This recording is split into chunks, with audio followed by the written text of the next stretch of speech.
Bonjour, aujourd'hui on va parler un des groupes les plus importants au Québec en matière de rock. Il s'agit d'Offenbach. Offenbach, c'est un groupe qui a été reconnu pour avoir introduit le rock en français au Québec, influençant de nombreux artistes québécois par la suite. Un son qu'on ne trouvait pas vraiment à part en Europe ou aux États-Unis ou peut-être dans le Canada anglais un peu à l'époque. Donc pour ça, on ne peut pas négliger leur importance dans l'histoire du rock québécois. Il est connu d'abord et avant tout là, pour son style musical unique qui va mélanger le rock, le blues. On sent aussi des influences de hard rock, là, clairement, là, comme Deep Purple et d'autres choses comme ça.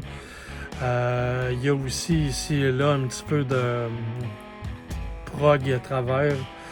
Donc, le son d'Offenbach est évidemment très, très caractérisé par la voix grave et puissante de Jerry Boulet. Idéal pour le blues puis le rock, évidemment. Des chansons comme Calling the Blues et puis Calling the Blues, je devrais dire, qui illustre parfaitement ce style-là. Le hard rock aussi va être quelque chose d'important dans leur musique parce que le son est lourd et agressif. Donc c'est percutant, un peu comme avec le Hammond Tree là, que Jerry Boulet va jouer, là, où on entend vraiment des ta-ta-ta. Vous savez, là, l'attaque du Hammond Tree, là, pour ceux qui savent de quoi je parle.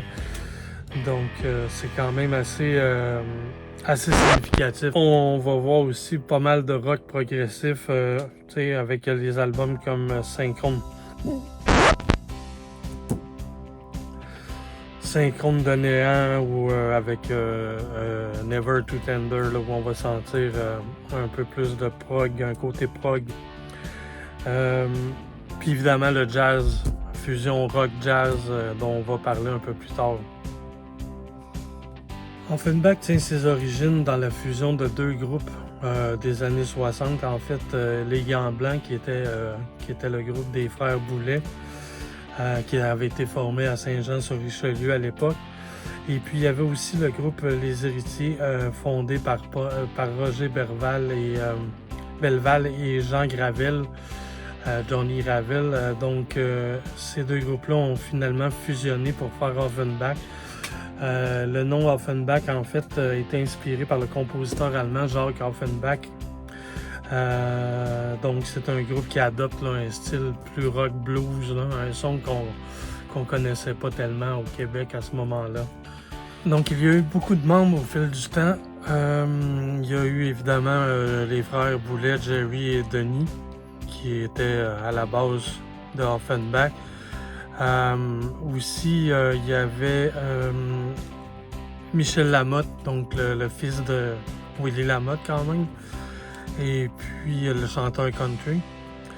Et puis, il y a eu aussi Jean Gravel qui faisait partie des membres fondateurs. Quelque chose de très drôle, c'est que dans le documentaire Québec Rock, là, qui est disponible sur la plateforme Vrai, il a été clairement spécifié par Denis Boulet que Pierre Harel n'était pas un membre fondateur. Donc Pierre Harel était plus comme un parolier et puis un hang-around. Et puis à un moment donné, bon, il écrivait un peu les paroles et tout ça. Mais il chantait aussi de façon un peu questionnable par moment. Puis évidemment, il y a eu un paquet d'autres membres au fur et à mesure que le groupe avançait parce que c'est un peu comme Deep Purple, là, où il y a eu de moult associations, dissociations. On pourrait faire l'historique complète, là, mais il y a eu... Pierre Harel est parti. À un moment donné, Breen LeBeuf et John Miguel sont devenus de plus en plus importants dans le groupe. Maintenant, si on regarde leur discographie, en ce qui me concerne, j'ai pas tout en vinyle, j'ai pas tout en CD. C'est un genre de mélange de tout ça, selon la disponibilité. Évidemment, leur premier album, c'est Offenbach Soap Opera, donc on peut le voir ici. C'était leur premier album qui a qui a été publié à l'époque. Donc là, c'est une réédition CD en fait. Donc c'est un peu, c'est un album qui mélange le rock, le blues, un peu prog, c'est bars, quelques instrumentales. Les textes sont très de base, pas vraiment, mais quand même on voit que le son est déjà très original à l'époque. Donc c'est quand même intéressant de voir. Puis apparemment que le vinyle avait quelque chose qui se découpait là, comme une boîte de carton parce que c'était comme du savon. Puis on peut voir ici détergif puissant lave plus blanc que blanc. Alors voilà. Le deuxième album, j'aurais voulu l'avoir en vinyle éventuellement, mais c'est à peu près pas trouvable. Donc j'ai le CD ici, donc qui est Synchrone de néant, la fameuse messe en latin. Une réédition de Prog Québec là, qui a réédité beaucoup d'albums classiques de rock québécois. Ce qui est intéressant là-dessus, c'est que c'est le spectacle intégral versus le vinyle qui avait, bon, pour des raisons d'espace, j'imagine, avait coupé plusieurs pièces.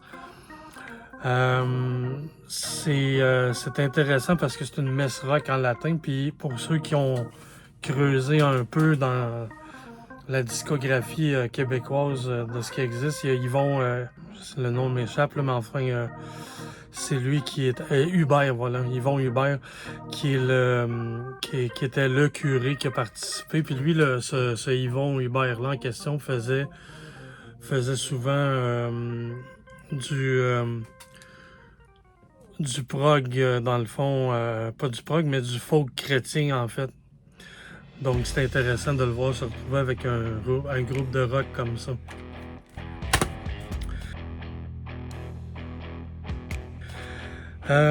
Bulldozer, leur troisième album ici, que encore là j'ai en CD, en vinyle ça doit être à peu près pas trouvable. Donc ça c'est un...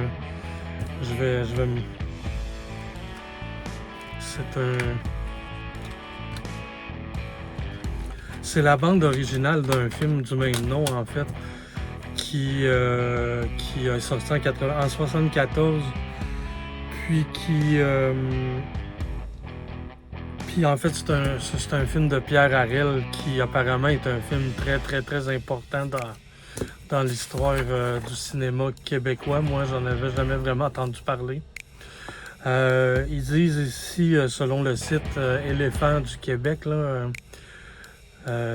Éléphant, le site du cinéma Québec, là, un film de bombes et de dépotoirs abitibiens, d'underground et de marginalité, d'amour et de liberté. Un film imparfait et provocateur qui ne pouvait voir le jour qu'à assez PAV, peu importe ce que c'est, par la caméra insolence d'un cinéaste rocker unique dans notre cinéma.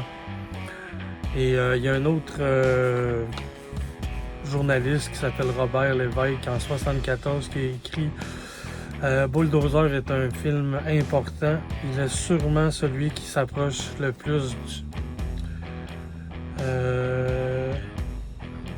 du grand film québécois à faire. OK. Donc, ce film qui exprimera le plus fidèlement l'âme québécoise, l'âme du peuple de rien, de peu, ce peuple soumis, colonisé.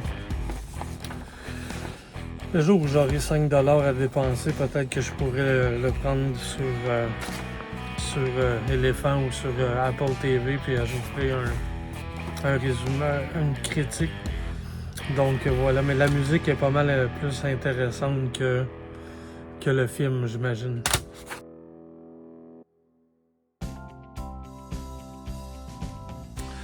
Le prochain album, dont je ne dirai pas le titre, vous allez pouvoir le lire juste là. Donc l'album avec l'aigle, on va dire ça comme ça. Puis si c'était pas clair, ben vous voyez là. Alors je vais pas le dire. Cet album-là aussi a été réédité par Prog Québec parce qu'encore là, c'est pas achetable en vinyle. Donc ça, c'est vraiment un album très spécial parce que c'est un album live et en studio, enregistré en France et en Hollande pendant leur tentative de comme creuser par là un peu. Et puis, il y a un documentaire qui porte le même nom qui existe, qui est disponible sur YouTube d'ailleurs, où on va voir le groupe vraiment. C'est je vois ce film-là, moi, comme.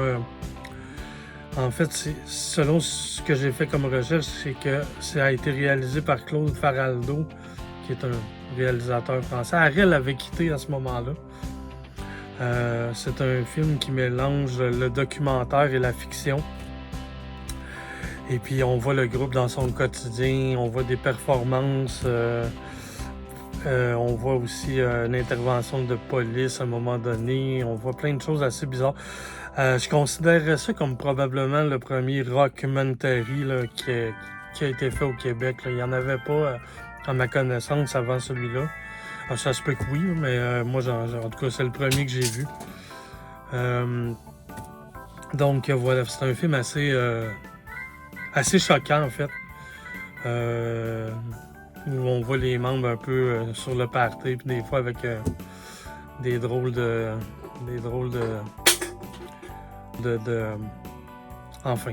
choses. Fait que vous le cherchez sur YouTube, puis vous l'écouterez. C'est vraiment bizarre, c'est vraiment particulier. Donc aussi, en 75, ça c'est en 75, maintenant si on va en 76, je vais laisser mon moi futur en parler parce que j'ai l'intention, en fait je vais recevoir le vinyle demain ou après-demain là. Donc je vais insérer une section du futur dans le vidéo avec ce disque-là. Donc à toi, moi du futur. Merci moi du passé. Effectivement, je viens de recevoir l'album Never Too Tender de Offenbach. Donc là, vous voyez que je l'ai en vinyle ici, avec la petite le sleeve intérieur. Puis on voit l'endos ici. Ce qui est intéressant avec cet album-là, c'est que c'était leur premier album en anglais qui est sorti avec un assez mauvais timing parce que on était en pleine fièvre indépendantiste. Le Parti québécois venait d'être élu pour la première fois, puis on se sentait très, très nationaliste. Et puis eux arrivent avec un album en anglais, donc on peut pas dire que côté timing, c'était très bien vu. Par contre, le son est très liché sur cet album-là, donc par rapport aux autres albums précédents qui avaient un son très cru, là, celui-là est le premier qui sonne vraiment très fignolé. Et puis, évidemment, comme il est en anglais, pour une raison qui m'échappe, Jerry chante très haut par rapport à sa voix habituelle en anglais. Donc, c'est tout de même un assez bon disque, malgré ce que les gens peuvent dire, là.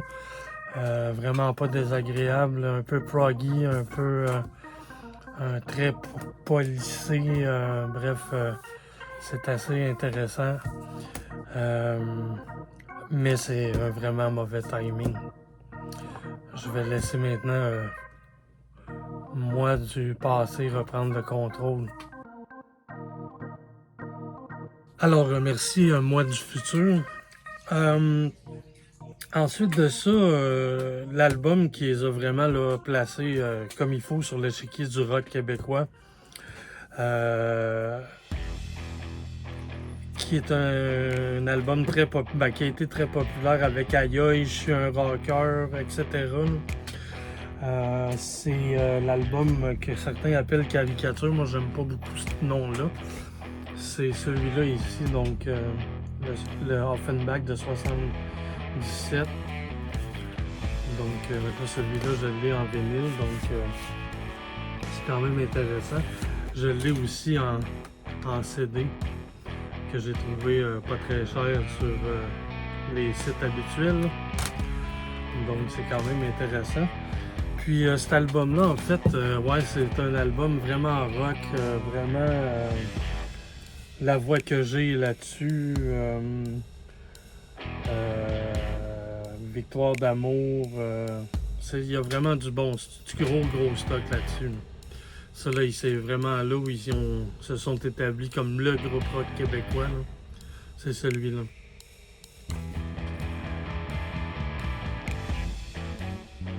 L'année dans 70, ça c'était en 77, en 78, on est allé avec Traversion, qui lui aussi est un groupe. J'aimerais vraiment l'avoir en CD.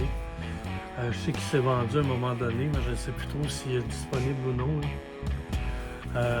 C'est vraiment un album très intéressant parce que lui là, vraiment, on est en pleine 2 autres bières. Mes blues passent plus dans la porte. Bring le Bœuf qui apparaît sur cet album-là pour la première fois. Là. Donc là, on commence à vraiment être le groupe là, qui a eu le succès qu'on. Donc je le sais bien, les autres qui dorment, je chante comme un coyote, femme qui s'en va, j'ai le rock'n'roll plutôt. Je pense qu'il n'y a pas une toune plate là-dessus. C'est vraiment l'album qui est devenu le classique, d'après moi. Je pense que toute discothèque qui se respecte devrait avoir une copie de cet album-là. Ça nous amène donc au prochain album, une deuxième incursion en anglais pour le groupe, qui est tout aussi avec un mauvais timing que le premier. Donc, lui, je l'ai uniquement en CD, Rock Bottom. Donc, en fait, c'est assez... il y a quand même quelques bonnes chansons là-dessus, là. Sad Song, Ride, Ride, Ride, Strange Time, un peu bluesé, très bluesé. Georgia on My Mind aussi, là, qui est un classique de la chanson américaine. Mauvais timing parce qu'il est sorti en pleine fièvre souverainiste au Québec. Il est sorti en 80, donc dans la foulée du premier référendum, là, pour ceux qui savent de quoi je parle. Donc, ils ont toujours été assez mal avisés au niveau de leur carrière anglophone. Puis ça n'a jamais vraiment fonctionné, ni au Québec, parce qu'on les trouvait un peu traites de faire une carrière en anglais, de vouloir faire une carrière en anglais. Puis en même temps, le Canada anglais savait bien que c'était un groupe québécois, donc il les boudait un peu. Fait que c'est comme Damn if you do, damn if you don't.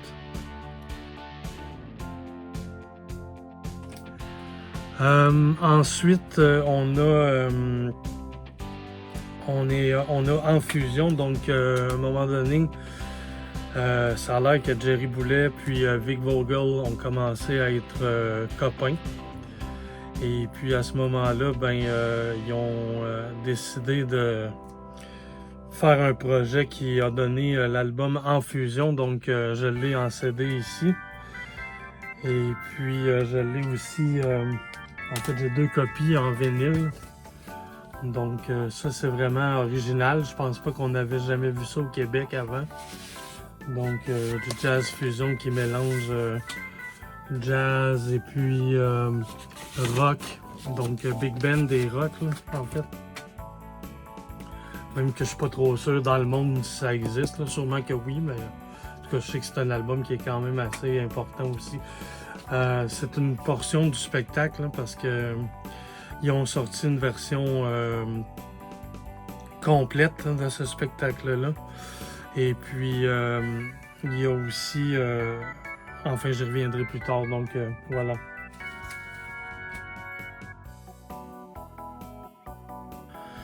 Leur prochain album, à l'époque, était donc Coup de foudre, que j'ai en CD, puis que j'ai aussi en vinyle. Donc, ce qui est intéressant ici, c'est que dans le fond, l'album a été soi-disant enregistré dans un édifice désaffecté pour obtenir un son plus live. Et puis en même temps, c'est le premier album où Offenbach collabore avec Plume. Donc ça, c'est quand même intéressant pour ça. Je sais pas si j'ai le... Ah ben non, j'ai juste l'espèce de petit truc générique. Donc, ouais, alors c'est un album qui marque le début de la collaboration avec Plume. Et puis, c'est aussi celui que Plume d'ailleurs chante la chanson Poisson Rouge là-dessus en duo avec Jerry.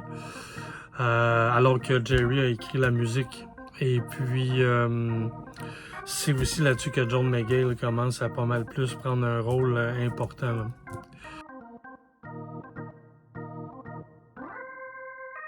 Le prochain album qui est en fait, je l'ai aussi en CD et en vinyle, donc c'est Tonnes de briques.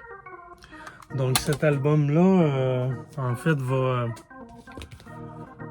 voyez ici, là, va paver dans le fond le chemin à ce que va devenir la tournée à fond de train. Je vais y revenir dans quelques minutes.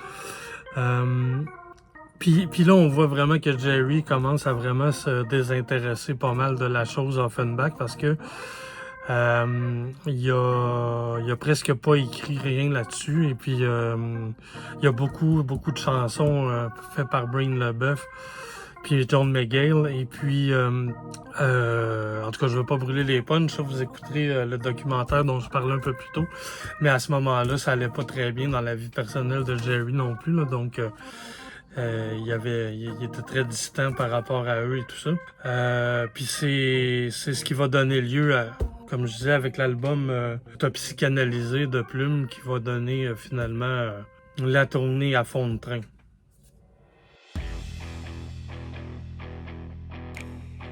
La tournée à fond de train est une tournée de spectacle qui a eu 24 dates un peu partout à travers le Québec. Et puis, dans cette tournée-là, c'était, à mon avis, là, je regarde ça avec quelqu'un qui n'était pas là, mais j'ai l'impression que c'était probablement la plus grosse tournée rock qui a jamais eu lieu au Québec. Là. Donc, Plume, Offenbach,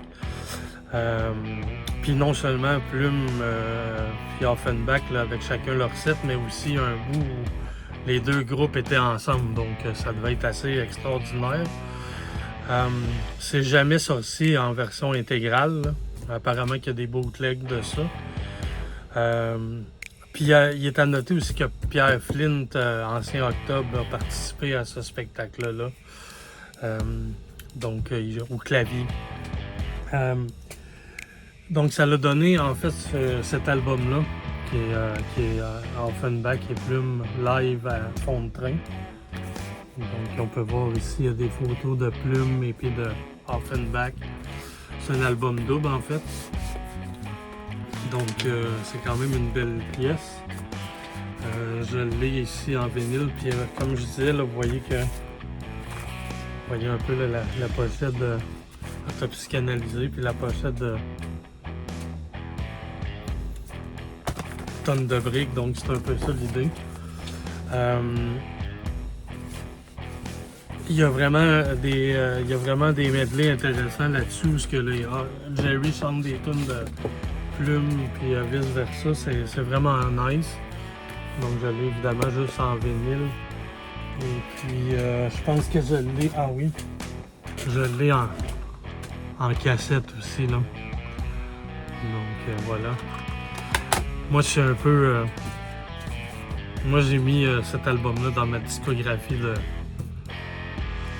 de Plume, mais bon. Ensuite, qui marque, là, mettons, un son beaucoup plus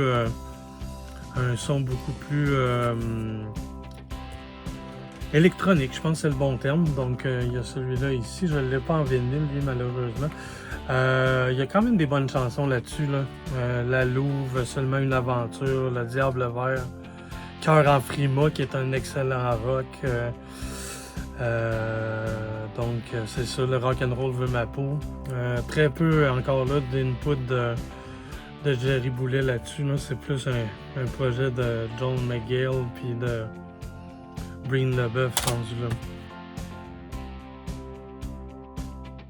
Personnellement, il me manque le dernier show qui a été enregistré en 86, qui était le gros spectacle d'adieu apparemment. Ça a duré 3 heures cette affaire-là. Ils ont joué toutes les tunes, je ne l'ai malheureusement pas. Peut-être qu'un jour je l'aurai puis je ferai un appendice à cette vidéo-là. Ils ont aussi fait un album avec Martin Deschamps là, en 2005 qui s'appelait Nature. C'est des versions acoustiques de 12 de leur grand succès. Bon, ça peut être intéressant ou ça peut ne pas l'être. Ça dépend pour qui. Qui peut être intéressant aussi si on veut pas se badrer avec l'ensemble de la discographie. Ici, moi, j'en ai 3 personnellement. C'est la série Les Incontournables. Donc, on a les Incontournables rock. On a les Incontournables rock de velours, les slow.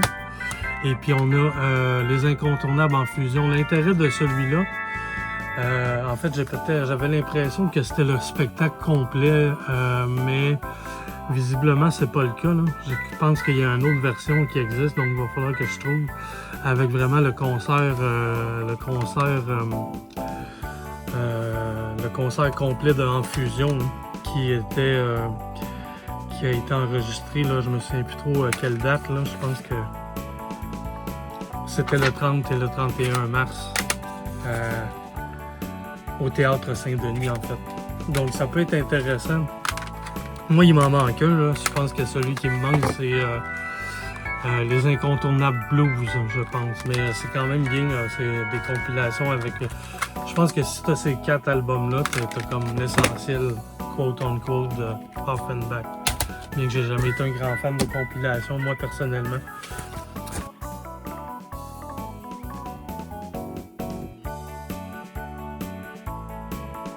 En conclusion, je dirais qu'Offenbach, c'est non seulement un groupe qui a marqué la scène musicale québécoise par son style unique et ses paroles de rock en français, ce qui n'existe absolument pas.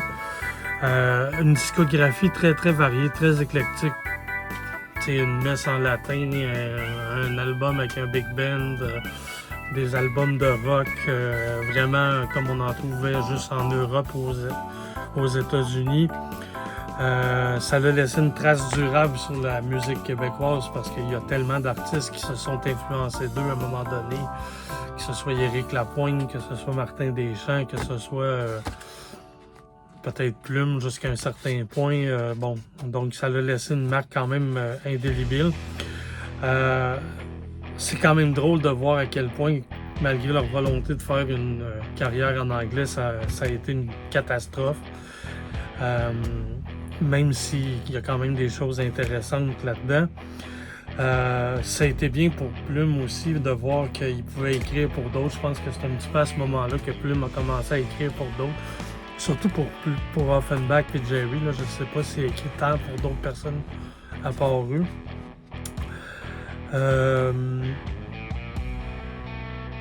Et puis évidemment que c'est dans toutes les moutures du groupe, même si ça existe plus tant, il y a toujours à un moment donné quelque chose qui implique les anciens membres. C'est un groupe qui va toujours être un petit peu là, un peu comme Deep Purple ou d'autres groupes comme ça qui, à un moment donné, changent de personnel et puis sont encore là, vont chercher d'autres musiciens. Il y a toujours comme un peu comme une espèce d'héritage, si on peut dire. Donc ça va être à voir qu'est-ce qui va sortir dans le futur. Donc j'espère que ceci fut intéressant. Et puis à une prochaine fois.